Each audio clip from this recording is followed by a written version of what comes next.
All right, we're starting. So yeah, for those of you who don't know, I'll record the lectures, I'll post them on YouTube so you can use them as a reference. But don't think that means you shouldn't show up for class, because I actually take attendance and I give you points for attendance, so it actually matters a lot that you show up here. So this is Math 346. It's linear algebra. Usually the students who take this course, they're either doing computer science or they are math majors, which I assume is most. How many math majors do you have? Okay, computer science. Okay, what are the other people? What are some of the other majors here? Yeah? Education.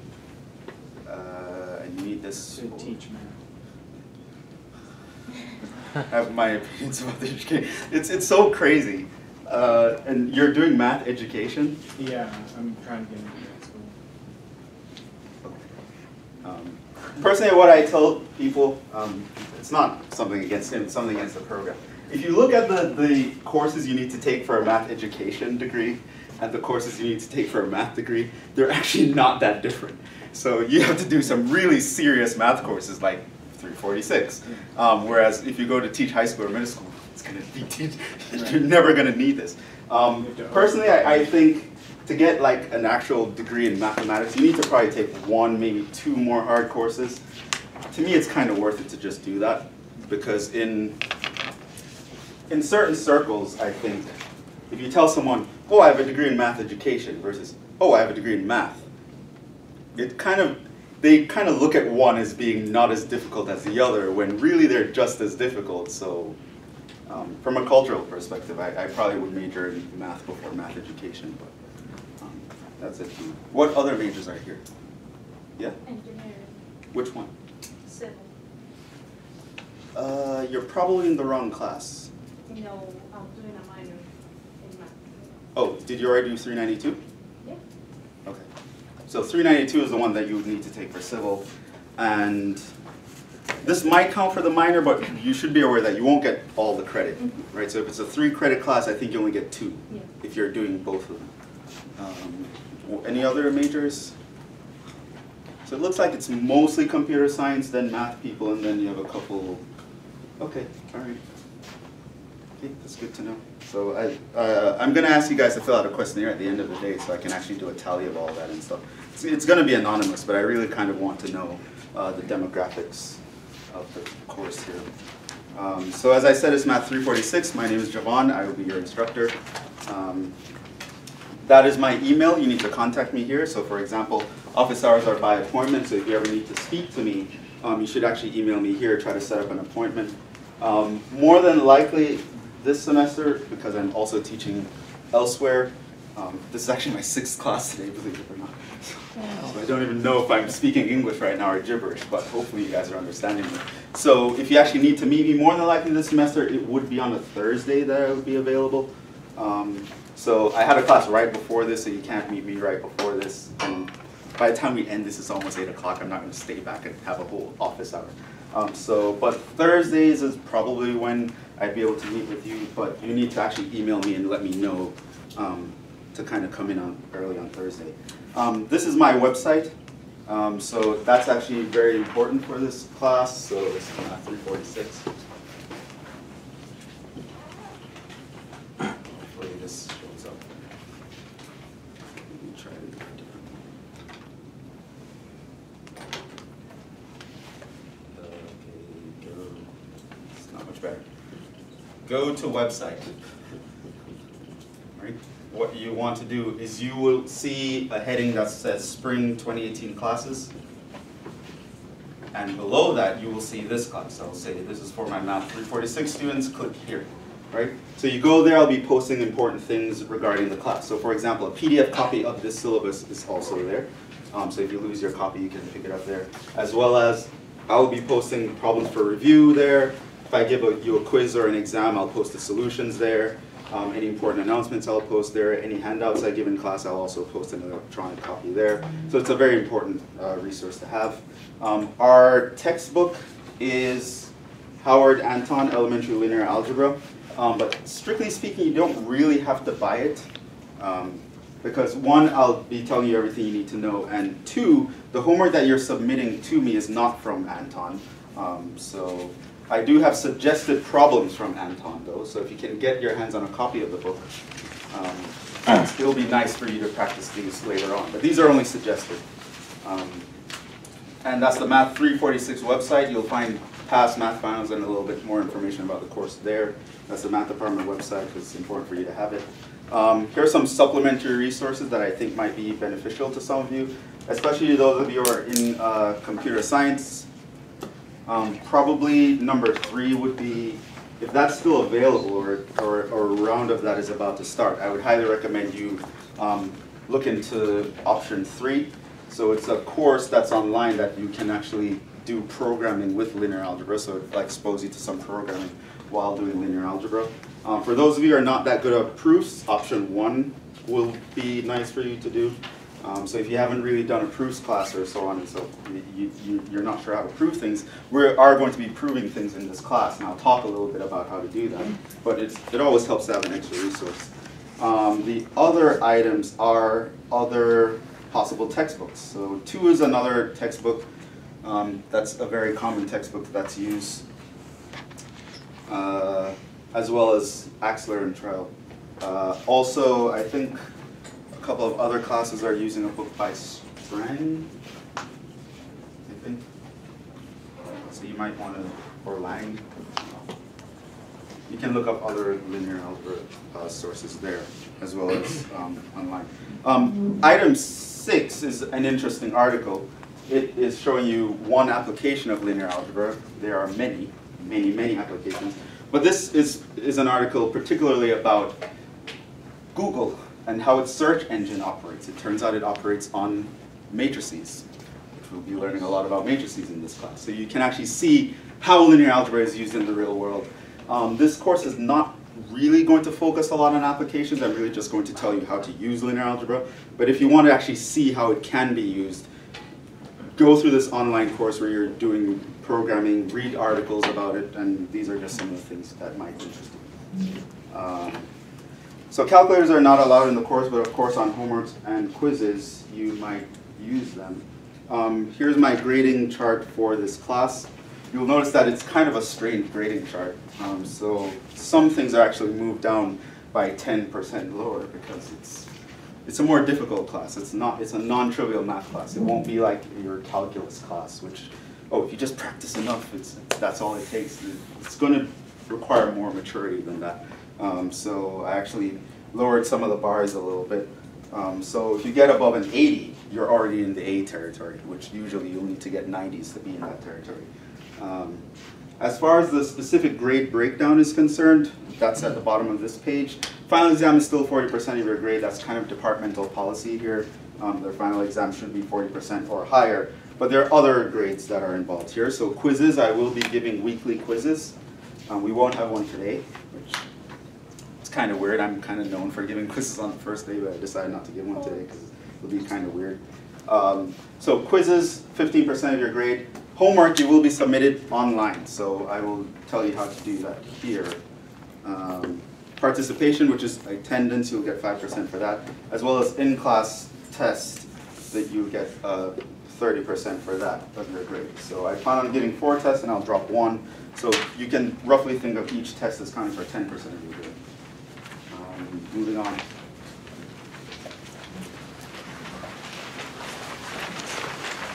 So no makeup. I'll drop some of the quizzes and tests if you have to miss one. So there's that. Expectations. Well, the usual here. I feel like this is mostly for like calc students or people. I assume that if you're here, you're already mature students. You know what it takes to pass a math class. I don't have to tell you to study and do your homework. I'm hoping. So it talks about work ethic. Don't slack off. Responsibility. Make sure that you are always tracking how you're doing in the class, and you see me as soon as you have a problem, and you don't wait until the last day of the semester before the final. You're like, I need this pass this class to keep my scholarship, and I haven't seen you the entire semester. At that point, I can't help you. I expect you to have some responsibility here. Okay. Homework, it will be collected online. If you go to the very next page, you will see the instructions on how to access the homework. So it will have the due dates there. So that's web work for those of you who've used it before. Again, it was kind of hard to really give a test because this class, I will draw from mathematical ideas from all over the place. I can't really say, oh, you only need this calculus class.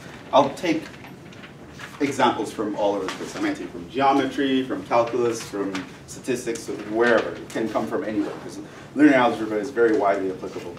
So I do expect you to just be a good overall, at least decent math student. You're familiar with pretty much the basic topics across the board. Contact. I will be contacting you because I use an electronic grading system that I will send you a link to access, as well as any other important announcements. I will email you guys. One thing to note is I currently have all your contact information downloaded from Blackboard. So you need to check Blackboard and make sure whatever email is on Blackboard, that's the best email to reach you, because that's the one I'm going to try to contact you. Okay, so my current contact for you is coming from Blackboard. For those of you who are new, you need to email me so I have your contact. Feedback, I encourage feedback, not only during the class. Today I'm pretty much going to be talking to you guys and lecturing and actually just downloading a lot of information. But in general, I do expect you to respond. In this learning process, it's a back and forth thing. Like I'll ask you questions, you guys answer me. Because it really gives me an idea of how you guys are doing. So feedback is very important, whether in or out of class. And just be constructive. Don't just be like, your teaching sucks. Be like, your teaching sucks because you don't do this. This would be like, okay. So we're all in this together. I'm not just up here to play on a whiteboard. I do want you guys to learn and understand what I'm saying. So especially on a day like Tuesday. Like on Tuesday, I have 6 classes. So, and this is my last class, so if I'm flabbergasted I might not explain things correctly. You keep asking me questions to explain further, and I can't. Help, you can get help from the Tutoring Center. For those of you who are familiar with it, it actually changed locations last semester, so now it's in room 403. They open on February 5th, which is Monday, and it starts Mondays through Fridays at 12 p.m. On Fridays they end at 4 p.m., but otherwise they end at 5. And I gave you here some sort of online resources that you can actually look up linear algebra stuff at. So you should be aware of those. As well as, get the contact information for someone else in the class, especially if there's someone else in your major. You should really kind of, work together as a group whenever possible. And collaboration is a great way to get through things and to take some of the pressure off. The normal class rules, no cell phones. No eating. If you're into drinking coffee at this time, that's fine. Drinking is okay. Just remove your garbage. And the academic integrity policy, don't cheat. Moving on. Some selected dates that are important, that I think would be important to most people. It's not the full academic calendar, but this is a part of the academic calendar. So this tells you, like, for example, when we're on break, when there's a weird day, like on February 20th, it's a Monday schedule, so if that happens to be a Tuesday or a Thursday, we shouldn't be here. Things like that. The last day to drop for without a grade of W is also there, that you should be aware of. Final exam week is May 18th to 24th, so don't travel at that point. In fact, for now, we already actually know our final because the final exam schedule for the City College is already actually up online. So our final exam is scheduled for Tuesday, May 22nd from 6 to 8:15. So make sure you block that time out from now. Right? We heard it on the first day that that's when the finals need to be. What? 6 to 8. It's on the syllabus. It's on this page. Yeah. In the table where you see the suggested problems, that all the way at the bottom. It says final exam. This is it. Okay, so take make sure you're aware of that. This is the list of topics we're going to be going through in this class. Here are suggested problems. These are other than the online homework. And so I'm not going to kill you with a lot of online homework, so you should probably be practicing from other sources. Are you testing your algebra?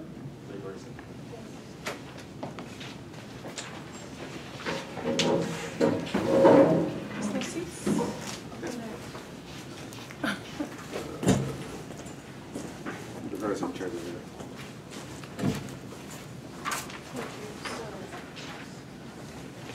Okay, so this is just for extra practice. I know they have this book all over the place. I think the math department has a book. So if you go to the math department lounge, you can borrow a textbook and practice some things and ask random people who are walking around there because they're all math people. Or in the library, you can check this book out or anything. But yeah, you can just borrow the book and practice some of these whenever you have. Or if someone you know purchased it. It's kind of an expensive book. If you're a math major, I'd recommend you buy it because you probably just keep it and reference it forever. But if you're not a math major, probably you don't want to buy it. You just borrow it from somebody. Which book is Linear Algebra by Anton. It's on the front page where it says text. Elementary Linear Algebra is the 11th edition. And these problems are from there. Okay, so this is in general the kind of topics I will be covering. And so I'm kind of going to be going in this order. And you can see, even though the in-class exams are not actually dated, like I don't know what date they'll end up being really, you can see their relative position. So you can realize that the first exam is going to come after I cover the first 10 topics, for example. So you know that by the time I get to properties of determinants and Cramer's rule, an exam is right on at the door. You need to make sure you start going over everything and not just that topic. Yes? Exam 1 is going to include proofs as well. Yeah, like proofs is going to be. Okay.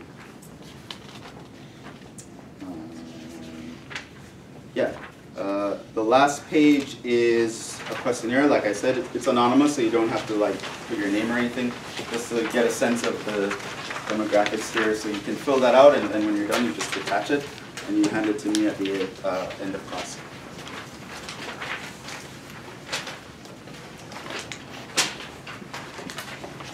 So since I'm not going to do a quiz today, I figured I would just kind of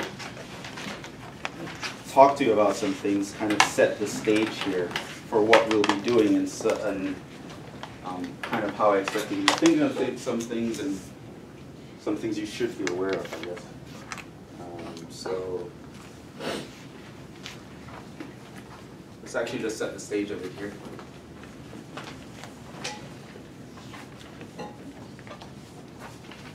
Here are some things that I expect you to be familiar with, generally speaking. So the idea of sets and some important sets are going to be important to us. We're going to be discussing these all the time. What's a set?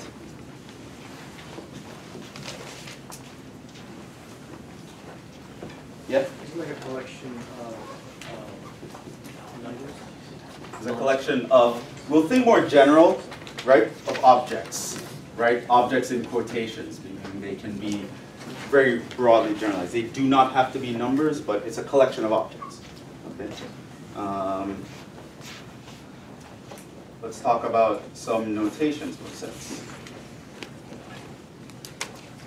Give me some notations. How do you write a set down? Yeah? Like curly brackets? Curly brackets, right? So you can say something, for example, like this 1, 2, 3. Right? This is set containing 1, 2, and 3. In fact, 1, 2, 3 are called the elements of the set.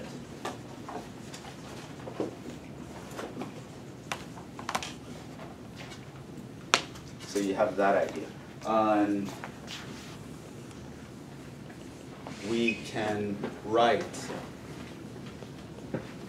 for example, 1, that word symbol like a backwards E kind of, 2, 3. And this symbol means what? It means it belongs to, or is a member of, is a member of, or belongs to. Right, so I can say 1 is a member of this set, is an element in this set, it's a member in this set. I can also say something like, and usually if you want to say it's not a member of, like I can say 4 is not, and you can slash through it. It's not a member of 1, 2, 3. This notation here is actually pretty versatile. So So usually it's when you want to list the elements of a set in a list, but sometimes lists are too long to write down everyone. So there are some ways we can actually do that. So for example, I can write the set 1, 2, 3 to 1,000. Right? Ellipsoid would mean that a pattern that hopefully by writing these few numbers, the reader will be able to catch on to. Clearly this is me counting by 1 from 1 to 1,000, right? But I'm not going to write down 1,000 numbers. I can use ellipses, right? So this is the set of all integers from 1 to 1,000, right? I can write it down as that. I can also use a set to describe a property. So I can say, this is x such that, this bar means such that. It's basically a condition. So it means that anything after that bar is a condition I'm putting on the x. And I can write down in a phrase, x is an integer between 1 and 1,000 inclusive. Right? So I can describe a set with a phrase or a condition, right? And I can call the elements certain things. We can also name sets. Just as how we can name functions, like I can name a function f, say f of x. We can name sets. Usually it's by uppercase letters. So I can let A be the set 1, 2, 3. Right? Usually uppercase letters.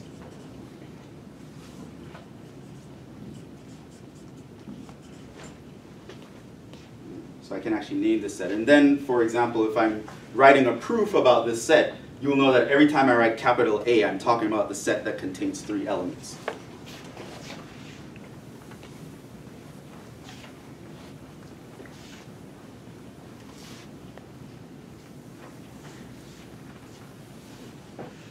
There's also the notion of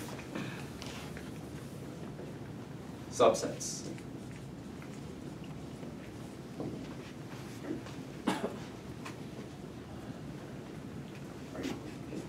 This is a subcollection of a perhaps larger set. Right? So a subset is in itself a set that can contain some or none of the elements of some other set. So for example, I can say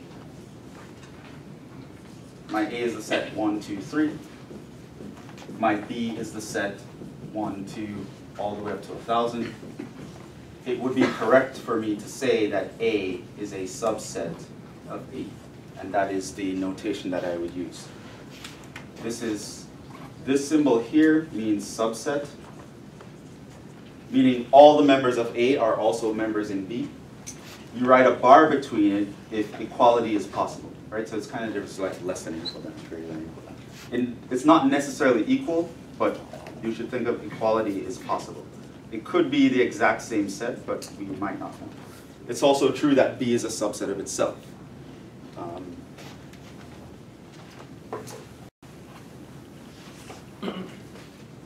We can do things like intersect 2 sets. So I can say something like A intersect B. Right? This is intersect.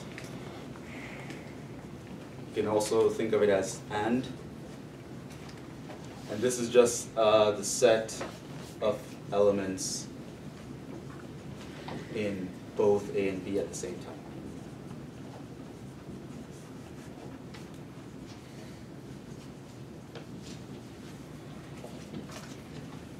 Right? So in this case, A intersect B would be what? A. It would actually be A. It would be the 1, 2, 3 are elements in both at the same time.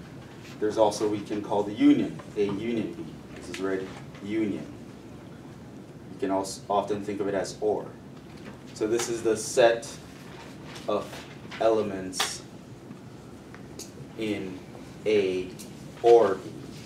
So if it ends up in one of them, it's in the union. Okay, so what would that be in this case? It's actually going to be all of B. Right? A union B is not always B. In this particular example, it is. I could give you another example, but I think you guys are following me so far.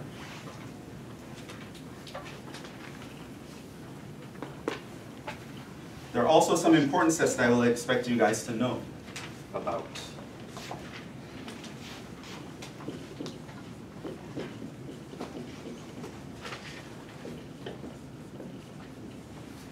What's one of the most basic sets you can think of? An empty set. The empty set. Literally a collection of nothing.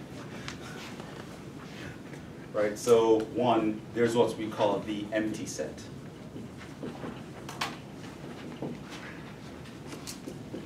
This is a set with no elements. It's a set that contains nothing. Right? An empty bag.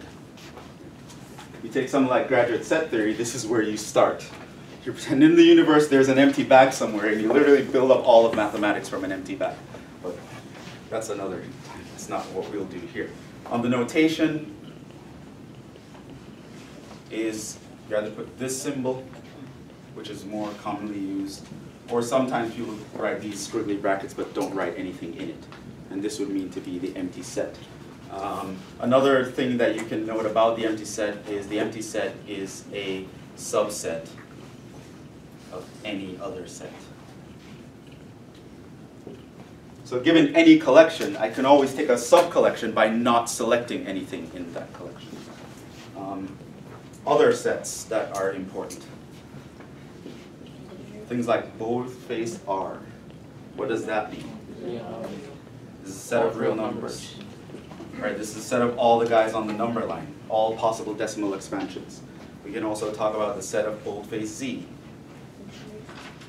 The set of all integers. Right, so this would be like 0 plus or minus 1 plus or minus 2 plus or minus 3 forever. We can also talk about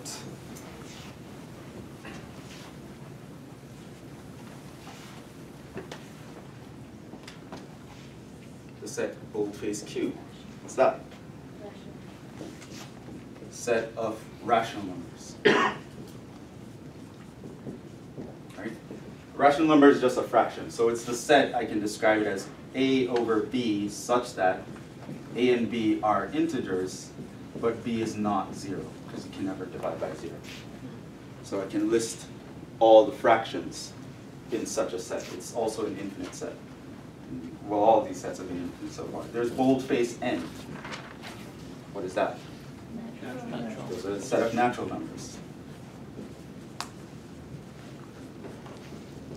These are the counting numbers. Now, the definition of this might vary from textbook to textbook, but usually in the appendix or in the introduction at some point, the book, whatever source you're reading, will tell you how they're interpreting it. Some people started from 0, 1, 2, and count all the counting numbers, or some people might start from the number 1, 2.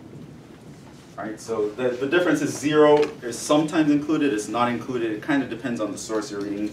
I believe Anton takes this definition, if I'm not mistaken. So sometimes the natural numbers, people include 0, sometimes not, but you'll have to actually read the particular source that you're reading to know how they think about it, because it can make a big difference.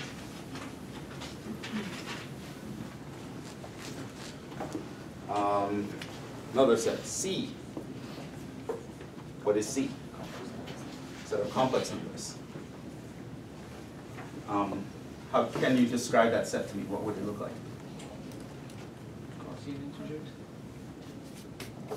A plus B. A plus bi such that A, B are real numbers, and I squared is minus 1. Right? So this is a set we invented to be able to solve any polynomial that might not have real solutions, but we care about solutions anyway. Okay, that's called the complex numbers. Here's something you might not know, but I'm not sure, boldface F.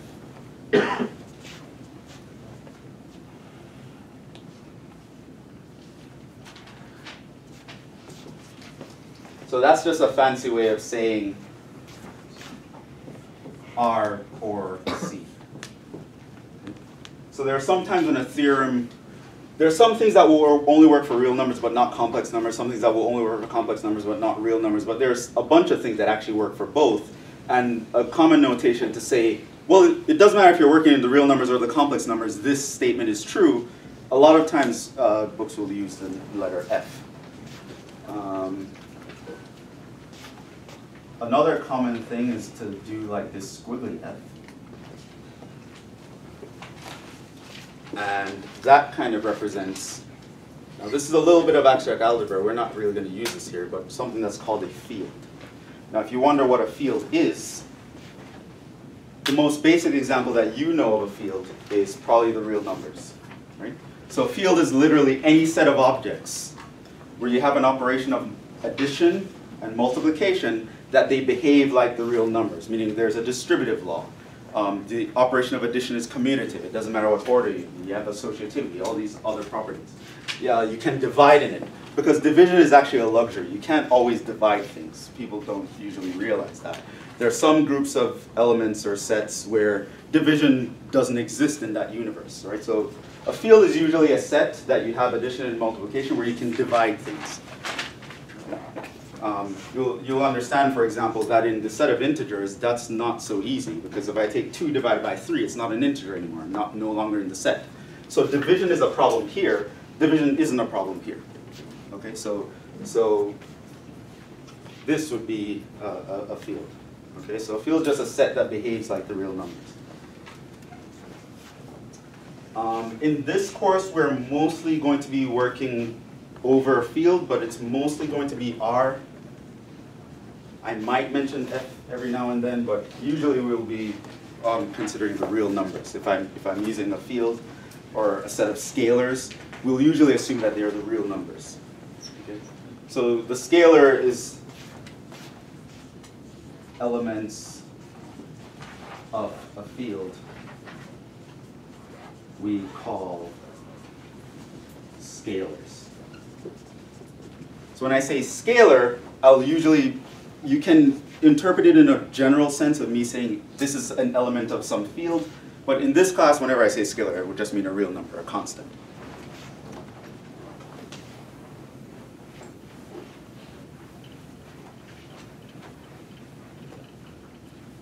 But selected homework problems or quiz problems might refer to these other sets, so you should kind of know what they are and know how they behave and what they do.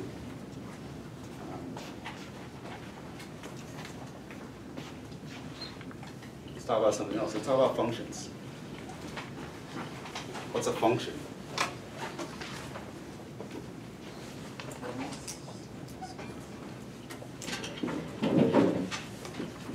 I'll start by introducing a notation. You may or may not have seen this, but I can put this from A to B. So this represents a function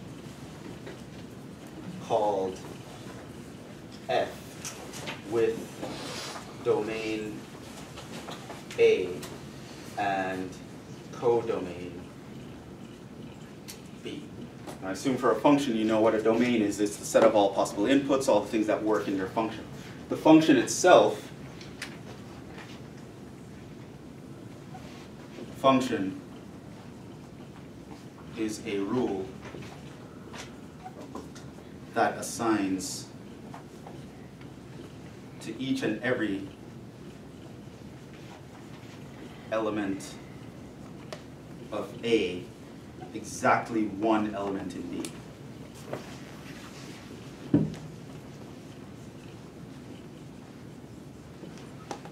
So you're connecting elements of two sets in such a way that every element in one set is connected to exactly one element in another set.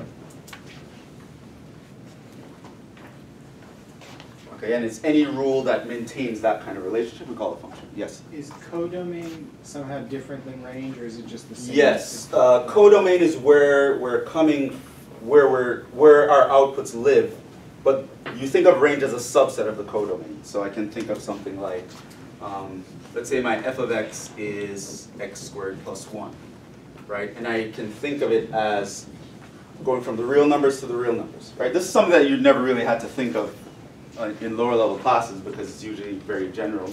But I could do two sets here, and I can talk about 1 and 2 and where these would go. And this would map to, under this, it would go to 2.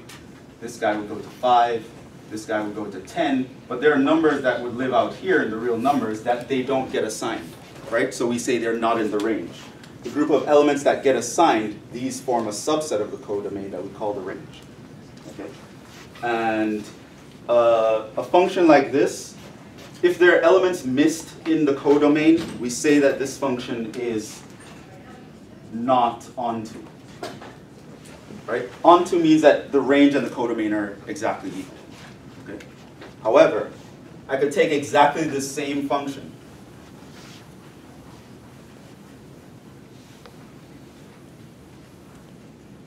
however, in another context, I might say, okay, f of x is equal to x squared plus 1, where I go from the real numbers to the real numbers that are greater than or equal to 1. Right? And I can define that as my codomain. And in that case, there will be no negatives. There will be no 0. Over here, everyone in this set will get hit. And in such a case, this function, we say f is onto. Okay. There's also the notion of one-to-one.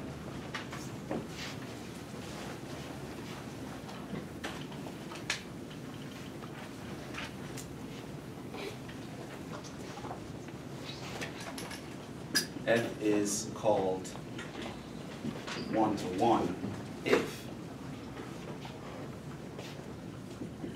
f of x equals f of y implies that x equals y.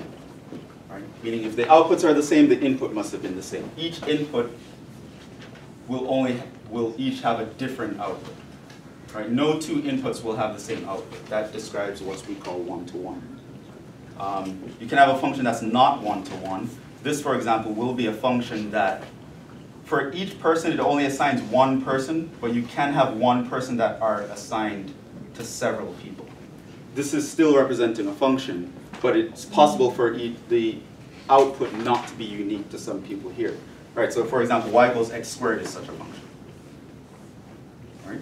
Y equals x squared is a function, but you can have two values that will output the y value 1. Right, so there are several inputs that go into the same output. Whenever that does not happen, we call a function one-to-one. Identifying when a function is one-to-one and onto is important because that allows you to take inverses. You can define a reverse function, a function that goes backwards. So we can say if f is one-to-one and onto, it can mean many things, but one thing that would probably be important is then f inverse exists. Right?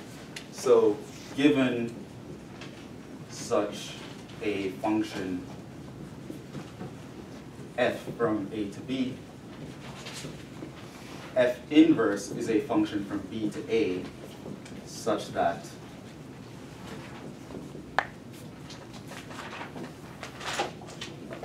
if f of x equals y, then f inverse of y will give me x. Right? So that's a reverse function. So if I take a thing here and move it over there to that group, that's my function f. There will exist another function that can treat this as a domain and be a function in its own right going in the reverse order. That will be f inverse. Such a function is only possible if the function you're considering is one-to-one and onto. Does it have to be both? Can it be just one? No, it has to be both. Because one requirement of a function is that it has to assign to each value here one value over there. So for example, over here, there was a guy that's missing. If you look in the reverse way, this guy didn't get an assignment. It's automatically not a function. As well as in this situation, if you look at the reverse way, you have one guy going to several guys. It's automatically not a function. You need both of these to happen at the same time in order to be a function. That's really just a notation issue, isn't it? Like it's just because of this notation where f colon some set to some set. Like if you didn't have that notation, then you wouldn't have onto at all. No, the notation is irrelevant. Like these are properties that you need to have.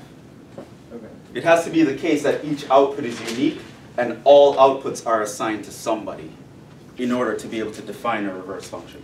You won't be able to do it otherwise. Okay. That can be proven. If you took a course like Math 308, you guys would have proven that for sure. I'm not going to prove that. That's something I just expect you to know. Okay. What? Yes. So onto is if the codomain And matches. if the codomain is the range, if everyone here gets an assignment. Let's see.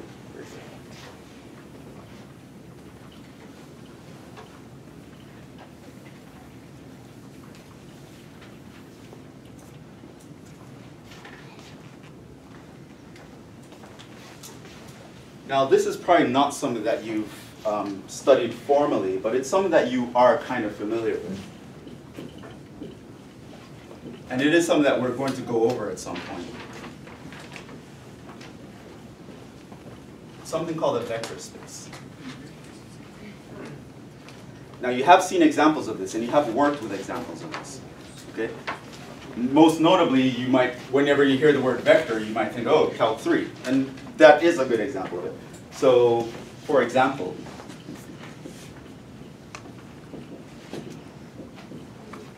R3 is a vector space. All right. Now, what does R3 represent? When I say R3, what am I saying? Or usually, if I take any set and I put a power on it, what am I saying? Dimension? I'm talking about dimensions, but how can you write it down? X, Y, Z, or it's just a list of coordinates. I can say x1, x2, x3, such that each of these individual are elements of the base set. But I'm considering a coordinate of these elements, right? And a coordinate is just an ordered list. It's a list of elements from the set where the order that they appear in matters. Okay? So this basically, in Calc 3, was 3D space for you guys. And there are elements floating in that space that you called vectors. And that's vectors in the sense that, for example, engineers would understand it. But in mathematics, we are going to generalize this, and we're going to make this idea very abstract. And I'm not going to say a vector is a pointy arrow, or a vector is something that has magnitude and direction. In this class, and any math class beyond this, a vector is simply just a set that has certain properties in it. And which properties does it have? Well, precisely the properties that these guys have. Let's say I had V and U are elements of R3.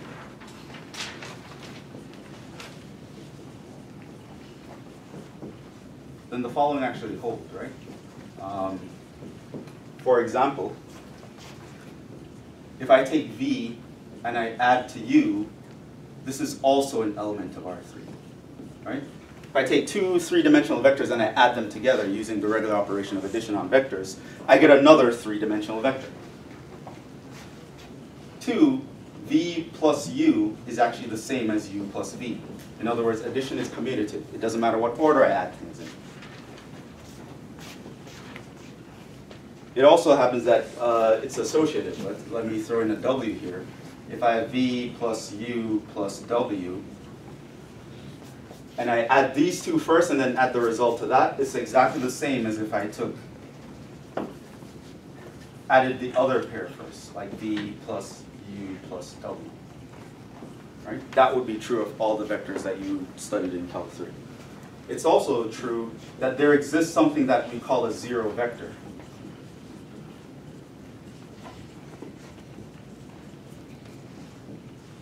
Right? The notation for this vector was 0 with a bar over it, or a bold-faced 0. Right? Now, in this set, this is an object that has the following characteristics. In each component, it has the real number 0. But we're going to think a little bit more generally than that as well. This is an object such that if you take U and you add it to 0, you get U back. or if you take 0 and you add it to u, you get u back. It's the idea of the element being the additive identity, meaning if you use the operation of addition with any other element, it tells you the identity of that element. It just so happens that in R3, this is the element that has zeros in all the coordinates. But in general, that's not how we will think of 0. Another property that you would see is that if k is a scalar, meaning just some other real number, then if I take k times u, it's also an element of R3. Right? If I take a scalar times a vector, I get another vector. It's also true that a distributive law holds.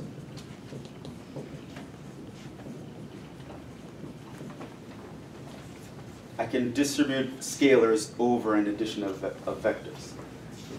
I can also distribute, let L be another scalar. I can distribute a vector over an addition of scalars. I also have associativity when it comes to multiplying scalars by vectors. So if I have k and I multiply that by L times u, it's the same as taking k times L times u. There is the notion of a 1, such that 1 times the vector u gives us back the vector u. And 1 here, again, we are thinking of it as quotations. It doesn't have to look like the number 1. It's just any element that when you do the multiplication operation, it gives you back the original element. It's called the multiplicative identity. Another thing that you know about vectors in R3 is that for any u in R3, there exists a minus u. And again, I want you to think of this in terms of a notation. This is an element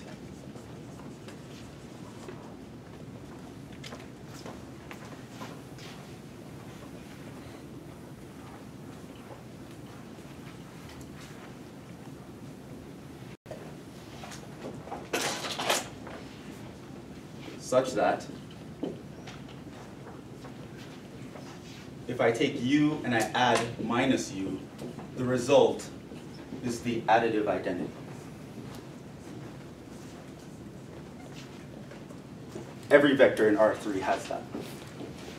Every vector has a negative. Now,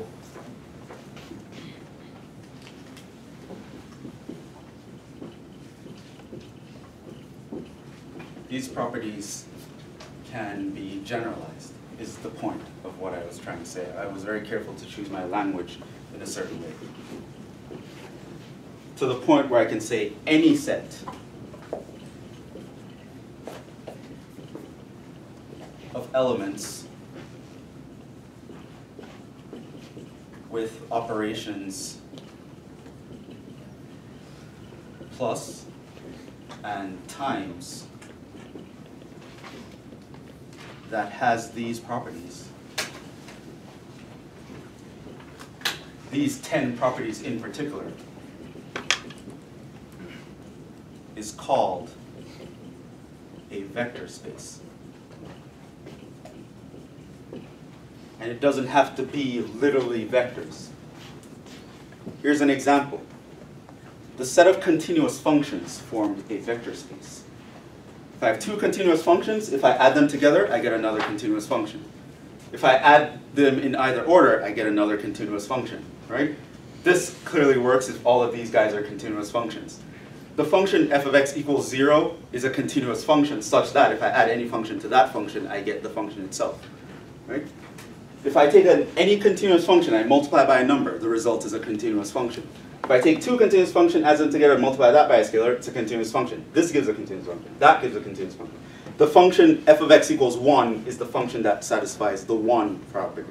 And literally, taking the multiplying negative 1 by a function that's continuous yields a continuous function that has this property. So a set of functions can be thought of as vectors. Okay? I can think of the set of quadratics that forms a vector space. set of matrices form a vector space. Right? There are tons of things, like we're going to get away from, so one of the things why this class is so challenging is that there are all these things that we got used to when we're learning mathematics over the years that we kind of take for granted, and we kind of think that, oh, everything has to work like this, but you'll realize that we can generalize these properties, and we can talk about a lot of objects being in a certain context that we never imagined them being in before. Okay? And one is the notion of a vector space. Right? So a vector space is just a set. Remember, a set is a collection of objects. There are two operations on that set that behave in precisely this way. And the identities of these elements might be elements that we're not used to. Right? Because those elements will depend on what plus means and what times means. Right? In the case of R3, plus and times we interpret it as motions on a number line. But there are other interpretations that I could put on plus and times. What else do you want to look at? Now I'm going to tell you about a special kind of function.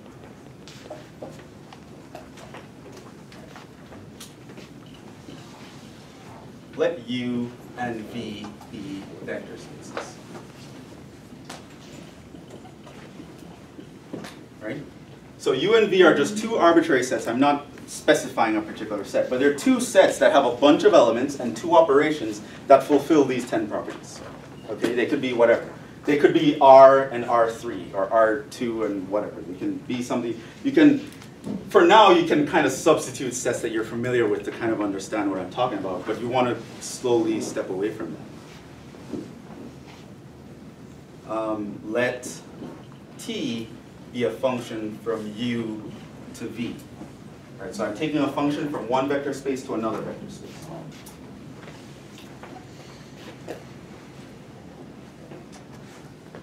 If 1,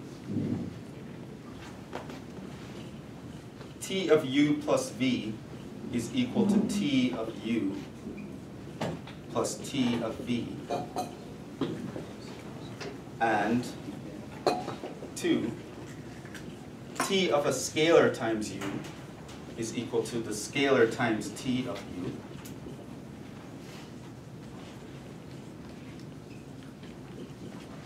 where U and V are in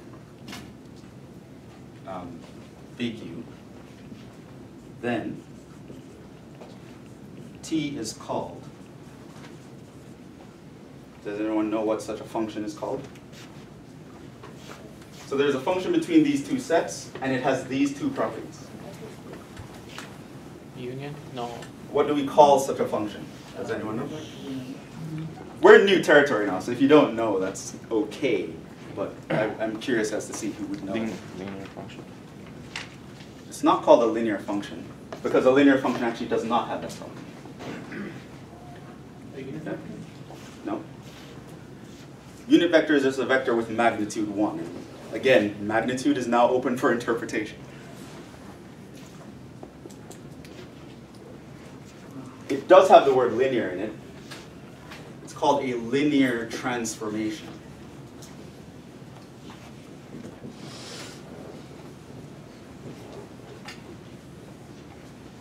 Why didn't I call it a linear function? Because, let's do an example. Let's say I'm f going from the real numbers to the real numbers, where f of x equals, let's take a random linear function, 2x plus 1. Okay? What is f of x plus y?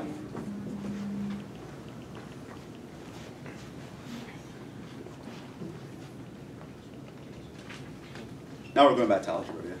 2x plus 2y plus 1. 2x plus 2y plus 1. You will also notice that what's happening here? This would be what? This is f of y, but what is that? That's not f of x, is it?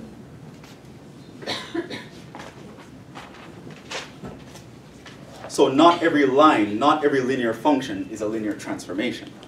A linear transformation has to be such that when I take the function of a sum, it's the same as me taking the function of each individual term and adding the result together. Can you think of what would make this a linear transformation? What's the problem? The 1 is the problem. That constant. Nothing where the y-intercept is not 0. Any linear function where the y-intercept is not 0 cannot be a linear transformation. Because you'll always have that extra constant out here giving trouble. You will never be able to construct a function. And we'll probably prove that later. I just want you to have your minds kind of marinating on this idea. So not every function is not every linear function at least is a linear transformation. Linear transformations are a very particular function.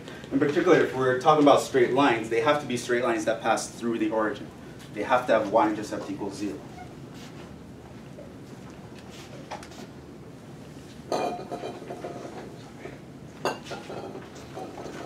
Now I probably weirded out some of you a bit.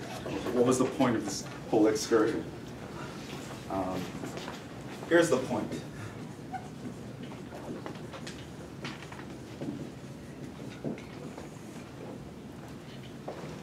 If someone were to ask you, what is calculus? What is calculus? What are you studying in calculus? What would you say? What is calculus the study of? Numbers. Not numbers, you can be more specific. Yeah. Functions and the rates of change. Not all, there's integral calculus also. So basically derivatives and integrals, right? You're finding the rates of change of functions and the area under functions, as well as their applications. So now I'm going to tell you what linear algebra is a study of. If someone says, what is linear algebra? What are you studying when you study linear algebra? Transformation of vector space. The reason why I had to go through that whole thing is just to get to this point. Vectors. Linear algebra is the study of vector spaces and linear transformations between vector spaces.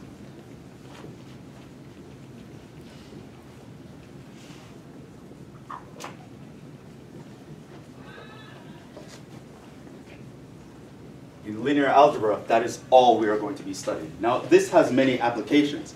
Similar to how in calculus, all you're studying is really derivatives and integrals, but it has many applications that arise from that. You studying the rates of change of a function can tell you about increasing, decreasing, can help you make predictions, can help you approximate functions, can help you do a whole bunch of things. But really, you're studying a limit. Limit is f of x plus h minus f of x over h, as h goes to 0. Linear algebra, if you were to say in a sentence what it is, this is what it is. We will be looking at sets that we call vector spaces. These are groups of elements that have 2 operations that fulfill the 10 properties I mentioned. And we are studying special functions that connect these vector spaces that we call linear transformations. These will be functions that have these 2 properties in particular.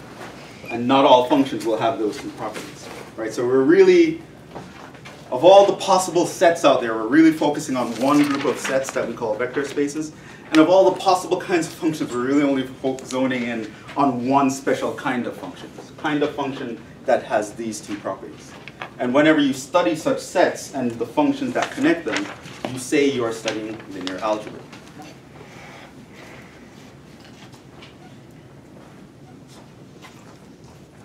Yeah, that was the point. The whole class is for me to be able to write this sentence down and you like not being completely, what are you talking about? So there are tools that are very important to study in the study of linear algebra. Matrices are one of them. Next class I'll talk about matrices. And how does a matrix help us to study this kind of objects and these kinds of functions, right? Because they're very inextricably linked. You can think of any function that can be represented like this. It turns out that you can express it as a matrix times a vector. And things like that we will get to later. So this, what we just did now, I really did it just to say this. Technically, we won't start out knowing this. This you actually study in chapter, so see, chapter 4 is when we start talking about vector spaces. So technically, everything after vector space is new.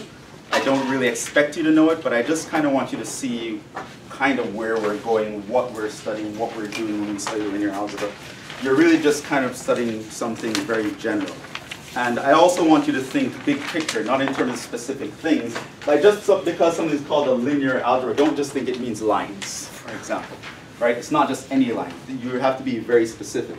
And functions don't have to be, and transformations you don't always think of as literally just a function that you can write a formula down for. Sometimes it can be a process, for example. For example, differentiation is a linear transformation. If you take the derivative of sum of functions, it's the same as taking the derivative of each function and adding them together. Take a derivative of a function times a constant, it's the same as you factoring out that constant and taking a derivative. Integration is also a linear transformation, but you can't really write a formula for these things down. They are in of themselves some kind of rule, it's a process, right? So you really want to think more generally. And so that's kind of where this class is going to be going. So if you have the idea in your head that, okay, I need to remember all my maths from before, but I need to not be attached to any particular notation, any particular word, or any particular interpretation. I need to be able to think generally and abstractly, right? This is kind of like back when you were in preschool and you went from arithmetic, where you were counting pebbles, to now algebra. And you're like, what does this x mean? It's that kind of mental jump that I would need you to take here. Okay, so I kind of want you guys to know what you're in for. And that's kind of what we're in for. So I'll kind of stop there. Next time I'll talk about matrices and proofs in general, and then we'll actually start the material of the class. And I guess I will see you guys on Thursday. Are there any questions before we go? Yeah, leave the questionnaires on the desk right here before you leave. It's anonymous. Any questions before we go in terms of how the class is going to be run or? Pretty much every Tuesday I'll have a quiz. So you'll have the weekend to study for a quiz. Quizzes are not cumulative, so if I give you a quiz, it will be on the material from the previous week only. What about this Tuesday? Do we have any? Tuesday coming? Yeah. Yes.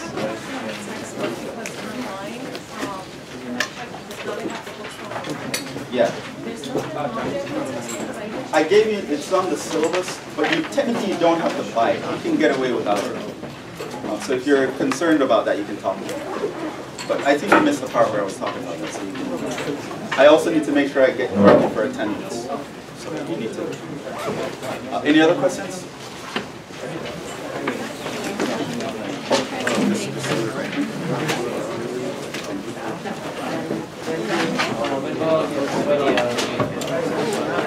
I will usually post the videos either late the same night or early the next day. What I'm planning to do is like listen to you in the class and take notes. That's a good strategy.